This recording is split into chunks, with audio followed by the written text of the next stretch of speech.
Every single month, we spend a little over $20,000. Courtney's cringing. That literally makes me want to throw up. Welcome to Duo On Air, where we help you get seen, remembered, and wildly obsessed over by your audience. We're your hosts, Abby And Courtney, a pair of ex-agency besties who ditched the cubicles, the Minneapolis skyways, and the corporate jargon for work that matters, with people who inspire us every day. Today, we're a women-powered marketing agency serving brands worldwide, bringing those big agency results without the corporate price tag. Around here, it's all about what actually grows your business. Branding, SEO, websites, and navigating the real-life ups and downs of building a dream while raising tiny humans. We're moms, wives, and best friend business partners in the trenches with you, making the hard stuff feel easy and a whole lot more fun. So pour a fresh cup, get comfy, because you're exactly where you need to be. Let's duo this. Welcome back to the Duo On Air podcast. This is episode number 212. And we're going to get a little vulnerable with you guys today. My favorite. Courtney's like, money. Just kidding. No, thank you. We wanted to share a little behind the scenes of what it costs to run Duo Collective. And I'm not going to lie, when Abby had this idea to do this podcast, I was like, I don't even want to know. Nope. Yeah. I don't want to know how much it costs to run our business monthly. So if you're wondering who wears the CFO hat in our business, it is me. Definitely not me. But it's also something where like you can't find this information online. Like people don't talk about this. There's not a lot of transparency behind what it costs to run a team, what it costs to build an agency. And I think if this is a path that you are on, or if you're just wondering if you're alone, or maybe you just want to feel really good about not spending as much money as us. Maybe after this, you're going to be like, I don't need a team. Yes. Yeah. Which isn't true. No, it's not. This is like, I mean, we're proud to share this because we do run actually, like, believe it or not, we are very lean. And we are very like conscious about what we spend. And what softwares we use and all of that. But we still spend a big chunk of change every single month because that's what we need to run our business. So we're going to break it down and take you behind the scenes of what everything costs. And we'll start with kind of the biggest one, which is payroll. Our team, obviously, is our largest expense, between about $12,000 to $15,000 each month. Now, this does include Abby and I. Yes. So it's paying the entire team. But obviously, the more you grow, the larger that expense is going to be because you have to pay your team. So payroll is by far the largest expense we have. Again, 12 to 15 roughly each month. And it's something too, like, almost everyone is W-2 employee, including Court and I. So we structure our business as an S-Corp. So Court and I are W-2 employees of our own business. Yes. So we are included in the payroll as well. We have 4 W-2 employees, not including ourselves, and then 2 contractors. Total of 4, 5, wait. Yeah, that's right. Yeah. I'm not. So we're W-2s as well. Yes, there we go. So that's where I'm like sitting here doing math. Right. Courtney's like, wait, that's wrong. Wait. So outside of Court and I, we have 4 W-2 Yes, employees, 2 contractors. And with the W-2, like this is something where it's also really hard to find this information. Like if you are looking to grow and expand your team, I had a lot of questions. Like I was like, what's better? How should we structure it? There's legal standpoints behind it. So I'm not going to pretend like I'm a lawyer and I understand all the legalities of it. But how a contractor works in your business and on your business is different than how a W-2 employee works in your business. And that needs to be clearly differentiated, and your contracts need to be clear based on that too. So, but we made a big shift in the past few years where we didn't want to have really heavy on the contractor side of things. We wanted things to be W-2'd. Yes. So, just because it was really important to us to like have a team that was invested in the business and cared about the business and also like was a part of it. Like you're not just here temporarily, like you are here permanently. Forever. And forever. You don't get to leave. Sorry, ladies. They're listening right now and they're like, oh my God. It's scary. But we also this also offers things like benefits like 401k, which we match. We pay for taxes, time off, etc. Like all of those benefits come with that too. And something that we've always said too, you know, if we're hiring somebody new and we want them on as a W-2, like we're taking these things off of their plate, right? Like these are things that they no longer have to worry about for, you know, themselves, their own business or whatever, as a part of in a W-2 employee. Those things are wrapped into it. I have learned an awfully lot about what it means to hire employees in different states. Oof. I feel like that could be its own episode. It could be, but I still don't clearly understand it. So, man. But it is wild. Every time you have to, I mean, thankfully we use Gusto. So Gusto manages our payroll and manages everything for us, and making sure that state by state, city by city, all the taxes and the accounts and everything are set up, which is a wild journey, but definitely something that we have built throughout the years. And it's our largest expense for a reason, because we need our team. Our team is the backbone of our entire business, and we wouldn't be able to grow, and the business wouldn't continue to grow or be sustainable without them. And it also helps, like everything now is all internal, like our blog management, website design, copy, marketing, all of those things are internal. We're not looking to outsource those. Again, we're not bringing in other contractors, or Abby and I aren't taking the time out of our days to do those things. We have that team to help us. The only thing currently outside of our team is our podcast management, specifically YouTube, which Until my husband fires us. Yeah. Or fires himself. Yeah. Quits. He's like, Quits, peace, I'm yes. out. Mic drop. He says literally. it every week, but you know. But Abby's pretty, so he hangs around. Doesn't have a choice. Yes. But yeah, so this is definitely by far our biggest expense every single month. Is paying our team. But that's the one that we're okay with. Yes. That's the one we need. That's the one we need the most. So breaking down from there, we have like these little buckets. So one, rent, I think like a lot of people either want like a co-working space or a space. We don't need like an office, because a lot of our clients are virtual and our team is virtual. Yes. So people are all over the place. But we do need a studio for our podcast. So we thankfully rent from our favorite photographer, and we host our podcast inside her studio, which works out great.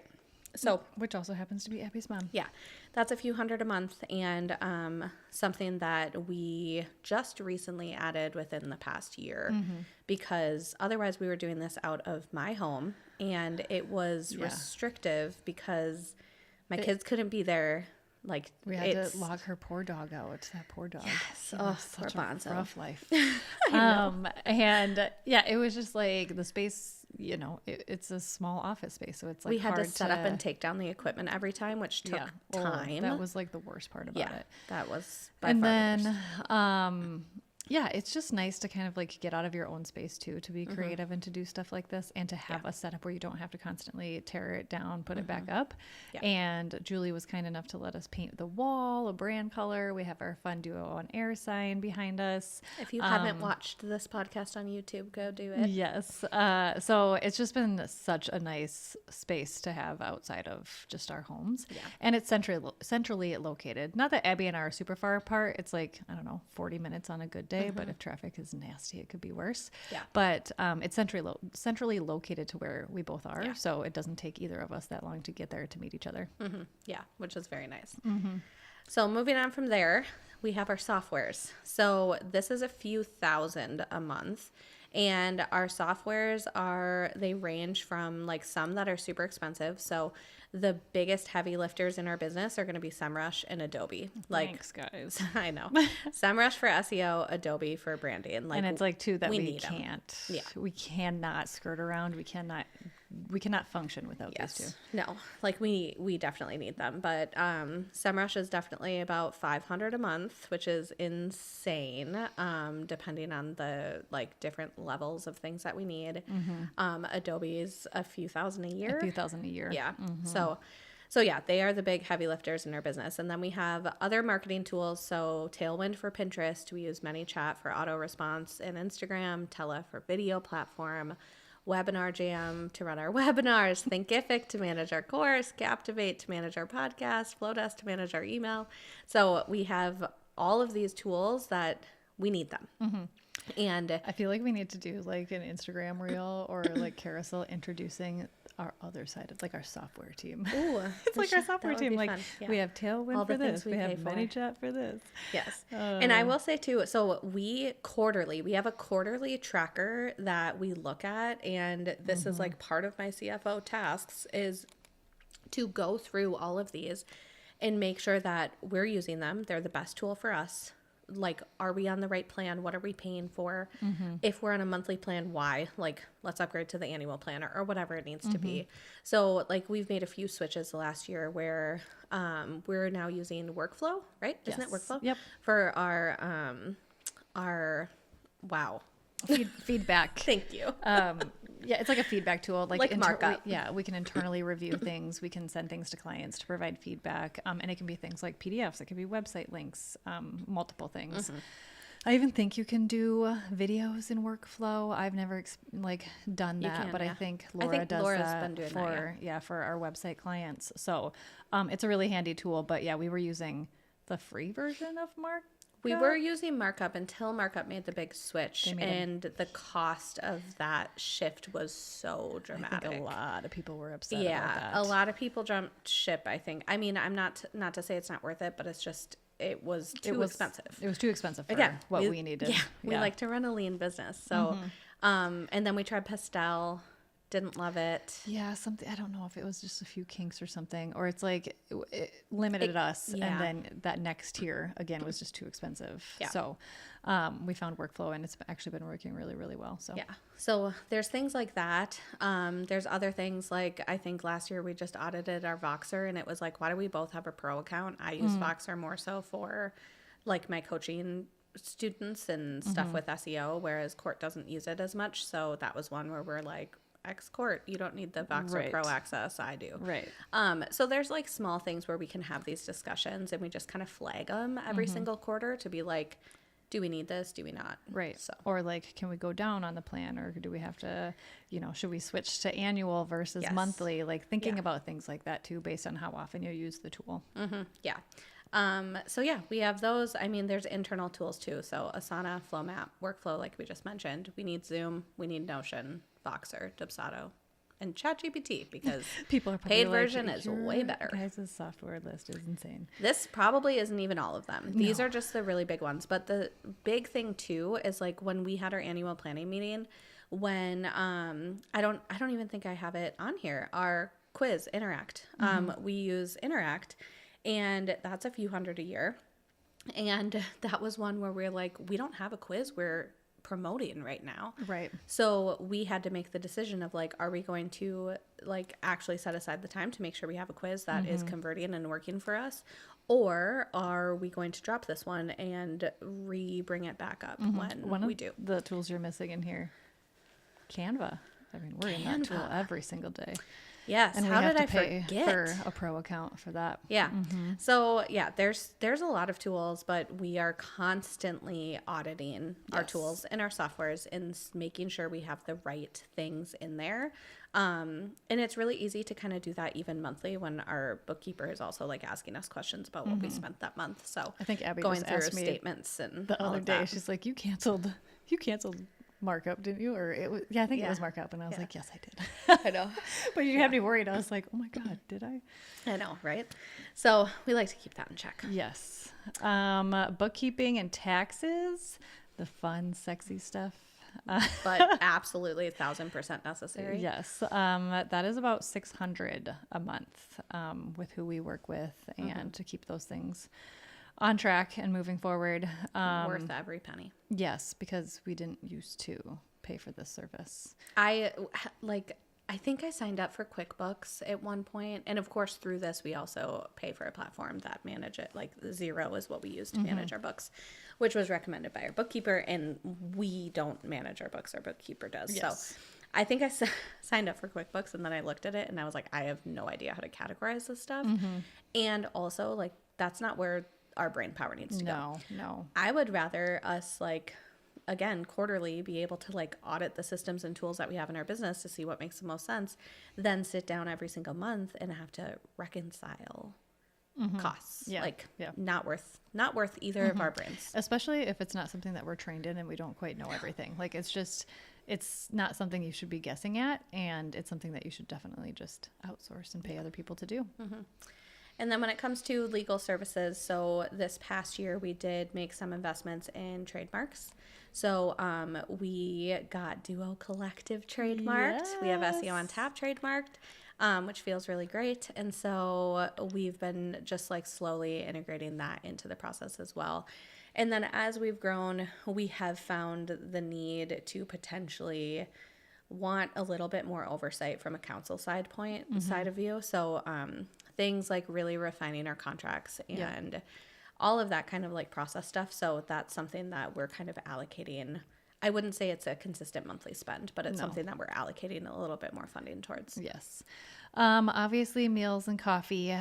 This is one that everybody probably has. You should have in your business at least, as long as you're not abusing it. But we're pretty lean here. Anytime we get together, obviously, and work are the days that we aren't shy to order coffee or a couple and some food. We just got done eating lunch and I picked up coffee this morning for our podcast day. It's just kind of our routine. But yeah, anytime we're working together, obviously, or if you're meeting a client somewhere or whatever that might be, obviously those are business expenses. But again, we're not sitting at home door dashing coffee to our doors with our business money. We might be doing that with our personal money like a bunch of idiots, but definitely not our business. Right. I know.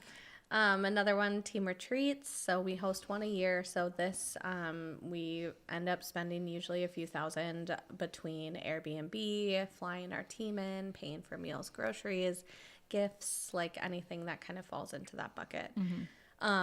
So that's definitely something. I would say this year we also hired brand photography to come out there. So we probably spent a little bit more than we have done in the past. But and we hired a personal chef too, as just again, as like some sort of a fun experience for the team. And I'm pretty sure it was Lauren who said when she finished the meal that it was the best meal she'd ever had in her entire life. I know. And I was like, oh, I'm so glad we could provide that for you. It was so cute. It was.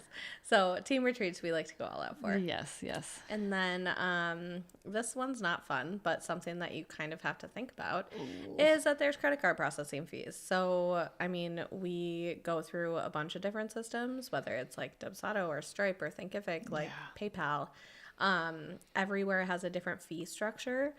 And I think there was one point we used to offer PayPal. PayPal is higher than normal. So it was one of those things where we like don't use that as much anymore, except for affiliate kind of payouts. But otherwise, I would say credit card processing fees. I was curious because I wanted to see. Throw up a little bit. I know, right? I was like, how much did we spend on that last year? And we spent over $10,000 on credit card fees last year, which is painful. That is painful. But here's the deal. If you don't pay for that, you don't give flexibility to your clients, and you can't structure payment plans and ease of payment and how they pay. You can, of course, just require people to pay through, ACH bank transfers and things like that. But again, it's just not as seamless and easy for our clients. And that kind of experience, we want them to be able to choose. So there are plenty of clients who wire transfer or who do the ACH transfer and things like that, which is great. But for the other people who want to put stuff on a credit card and get points for their business, or they need a payment plan, like, we're going to make it easy for them. So it is what it is. Oh, gotta love it. The next one, advertising. So although, yes, we are an organic marketing agency, we have been dabbling in some paid ads for ourselves over the past couple of years. But really last year, we probably spent the most. Was it 2 years ago we spent more on ads than last year?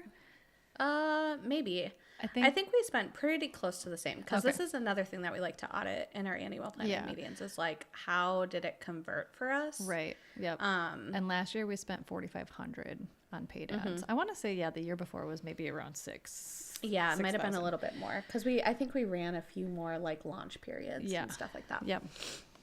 So again, something we're kind of dabbling in. Yes. We're learning more about conversion, our ROI on that is email growth. Yes. So we do that every year, and we look at the value of, okay, how many subscribers did that bring in? And what is that like conversion rate for us, and how do we feel about that? Yeah. So we really look at that. It's not just like we're throwing money at paid ads and then hoping to get, like, our conversion isn't leads. Great when it turns out that way. Yes. And usually, like, I think a couple times where we've ran a chunk of paid ads and gotten someone to buy a course from it, which is totally not our expectation, because running paid ads to a cold audience is, and then asking them to spend $1,200 on a course is really just unrealistic. Like, we haven't built trust with them. We haven't built a relationship with them. They don't know anything about us. Yes. Yeah. So our goal is to get them on our email list, to nurture them, and eventually, maybe 2-3 like launches from then, they will buy the course.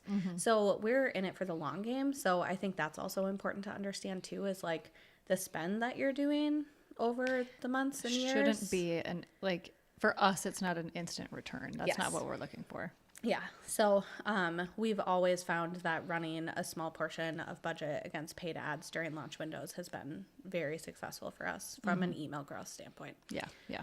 And then travel and education. So we spent about $10,000 this year, which is, I would say, less. This was leaner than most years. We only do one conference? I was trying to think about this as I was writing out some notes for this. I think we did.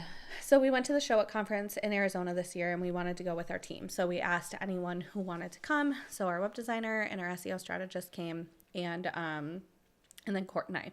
When was the last, the gals, the product? When was that? Not this year. It was always in, true. Spring the year before, but not this year. Yep. So I think it was just Arizona for Show It last year. I know. So that was kind of it, other than like travel for our team to come in to the retreat. But yeah, so we did, like, it is kind of fun to know though that 2 times, actually 3, we had wasn't it early last year? Or was it the year before that we flew our team in for a photo shoot? Oh gosh, yeah, because that was in the winter. It was snow. It was cold. Like a year ago, like right now, maybe. It might have been. Yeah. So we had not had pictures with our team yet, and so the team that we had at the time, which isn't even our full team anymore, right? But we flew in Lauren from Chicago for a day, and we just got to have lunch together and do the photo shoot. She flew in that morning, flew out that evening, which is fun. Chicago to Minneapolis is pretty easy, inexpensive, but things like that, like we want to make sure there's a budget set aside for the team to get together throughout the year, because that also is like very important for growth. Yes. So the next one is fonts and graphics. So we spend about $2,000 a year on this. This is really backed into most of our branding packages, but some of them are out of pocket. So sometimes we're buying fonts or graphics for ourselves or whatever that might be.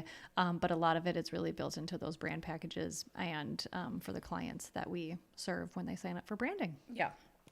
And then gifts. We love to give gifts. Yay. So we're like evolving this process, I'd say, more and more to try and like figure out more of like a tiered approach. Yeah. And I would say too, we give sign-on gifts for our clients when they sign on with us. But I think like those are some of our smaller gifts, but some of our bigger gifts are custom launch packages. So if your website, if you sign up for the full Rehaul Branding SEO website, we'll send you a custom launch package. And we've struggled to find a business out there that can do it the way that we want to do it. So we're starting a new business. Just kidding. I know. Just kidding. We have no capacity to do that. But if anybody listening knows about a company, what we struggle to find is places that do like small runs of things. Like a lot of our clients are solopreneurs or just like, a company of like 2 people. And we just need like a mug and a sweatshirt and a blanket or something. And we've found places that can do that without like, you don't have to have a max quantity or a min quantity. You can just have whatever you want for quantity, but then they all ship at different times because they're like produced and printed at different times. And so, we just ran into this with one of our clients, and like, so 4 different packages are being shipped to her, and who knows when each one is going to get to her. So, the receiving of the gift is going to be a little weird. She's going to unbox 4 different gifts at 4 different times.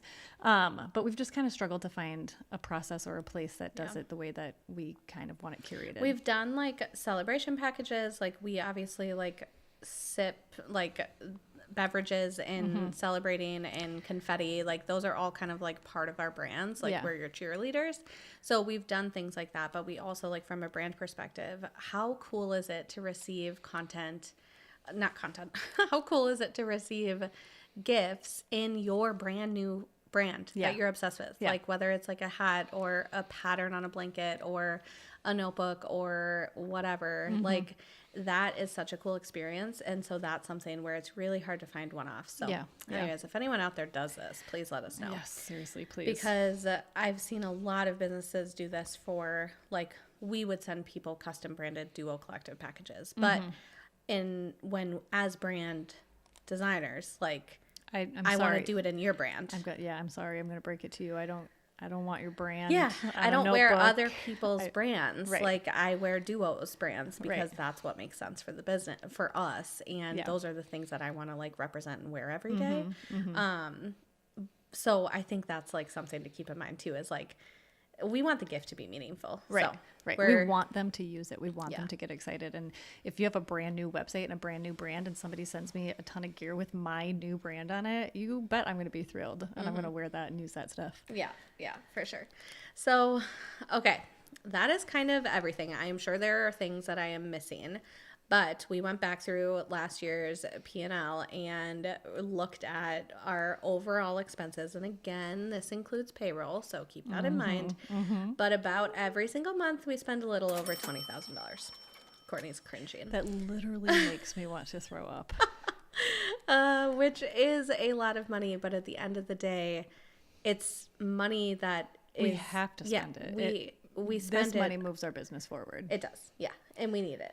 So it can feel like a lot, but now also thinking about that, it's like it would be so easy for us to spend even more. Like it'd just be so easy for us to sign up for a mastermind, a coaching program, like a co-working space. Like, you know, there's so many other things that could be thrown in here, and we try to keep it as lean as possible because of the ebbs and flows of the industry, and our team is our number one priority. Like making sure that our team is happy and our team has hours and our team has projects, like all of that is super important to us. So and that the benefits there are worth every dollar we spend. Oh, absolutely. Absolutely. So yeah, that basically how we keep this all on track too is a few different things. So this is kind of like what my roles are. It's like the CFO person of our business. Not that I am, but also by any means a CFO. But also she's a great one because you don't want me being the CFO. I struggle to spend like and by default $5 at Target with our credit card. I feel like every time I need to text Abby and she's like, "Are you kidding me right now?" I'm like, "No, can I do it?" I know. I'm like literally never worried about finding a cost on a card that's like, what is this? Like, no, because Courtney knows everything. She's like, this is $2. Is it okay? Yeah, I know. I'm crazy. She's funny. But anyways, we, like I mentioned, the quarterly expense tracker. So this kind of just keeps us accountable every quarter to make sure that we're not paying for tools or softwares that we're not using.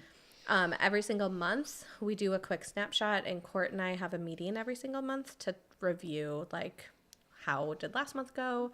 What's this month? Just to talk about like the day-to-day, you know, what our sales goals are, all of that kind of stuff. So it keeps us both accountable, even if I'm the one that's maybe in the finances a little bit more. It's also important for Court to know what I know. See if we're killing it or not. Yeah, right. We've allocated everything for our business since the beginning with a profit first mindset that's been like slightly adapted over time to fit our business. But this helps us maintain like savings accounts and funding for when things are that roller coaster, so that we can actually make sure that we can pay our team even if we're not hitting our revenue goals that month. Yes. So, and then the annual meetings are where we dig really deep. So we'll dig deep into the profitability of each service. we'll look at teams' hours, project expenses, reevaluate projects and strategies and all of that. And that really holds us accountable to also making sure that we're not getting spend happy or being delusional about how much we're spending. Yeah. I asked Abby the other day, I think it was at our annual planning? I can't remember. But I was just like, well, at an annual planning, we like broke down a service where I was just like, are we making money on that? So we like dove into it big time. And then recently I asked Abby, I was just like, do we get anything from our podcast? Like, is our podcast doing anything? Do we ever get a client from it? And so she looked it up, and it's just like, it's knowing those things too, from a financial perspective of like, yeah, those services, the hours that you're putting in, making sure that you're profitable with those services, or, you know, those marketing tools that you're using. It's just a good gut check, especially annually, to make sure that everything is still on track. Yeah, 1,000%. So I think it's whether like wherever you are in what you spend, it's also understanding like whether you have a team or not, that you have to spend to grow. So it's making sure that like the dollars that you're spending are actually moving the business forward and they're doing something for you. So I think, although if you would have told us we were spending this much 2 years ago, we'd probably be freaking out. I was literally going to say that. Or even when we first started, if somebody was like, pretty soon, someday, your monthly expenses are going to be $20,000, I would have laughed and been like, no. No, they're not. Well, then we're broke. So yeah, and this is also why like this kind of clarity in your business and your expenses and what it takes to run the business also gives you the like confidence and permission to charge what you charge for what you do. So absolutely. Having a team means more strategic, like actual brains that are like really smart in what they do, and there's value behind that. So like, yeah, we're not going to be the cheapest because we're not a jack of all trades. We have specific people on our team that are strategically dedicated to growing your business in that very specific way. And so we charge accordingly for that. So that's also like, this didn't happen overnight. We didn't all of a sudden go from spending nothing to spending this, but over time we grew this and made sure it was sustainable. We never hired before the dollars were there. Like these are all kinds of things that came to, but yeah, I don't know. We hope that this is like a little transparency behind the business. Yeah, absolutely. Whether you're growing an agency or you're thinking of growing a team, just kind of seeing like what this costs to run a business, but also just knowing that you have to stick with the value of what you're worth and what you charge, and having that baked into your business too. And if you're considering growing an agency or a team and this scares you, don't let it, again, because this didn't happen overnight. It's not like we all of a sudden pulled the trigger and all of these things, all of a sudden we were just spending $20,000 a month. This was a slow progression. It happened over years. Yeah. And again, like Abby said, if you would have told us years ago that we would be spending this monthly, we would have laughed and said, no, we won't ever. But here we are. And in a couple more years, that number is probably going to go up. And so just not letting that number deter you if you are looking to like build or grow a team. Yeah. Baby steps. Take it one step at a time. We didn't go from 0 to 8 people. No. We went slowly from contract to W-2 to adding 1 to adding 2 to adding 3. Like all of this stuff takes time. So it's just, I think if you take anything away from this, it's just make sure that the dollars you're spending are actually doing something for you and understanding whatever that return is and making sure it's sustainable. Yes. It's time for a refill. Thanks for tuning in to another episode of Duo on Air. If you loved hanging out with us today, here are 3 quick ways to support the show. 1, subscribe so you never miss a new episode. 2, share this episode with a biz bestie and tag us on Instagram at duo.collective. And 3, leave a review because we love hearing from you. Finally, keep sharing your episode ideas. We love creating content for you. Head over to duocollective.com to catch up on all the latest episodes, brand and website makeovers, SEO tips, and so much more. See you there. Let's duo this thing called business together.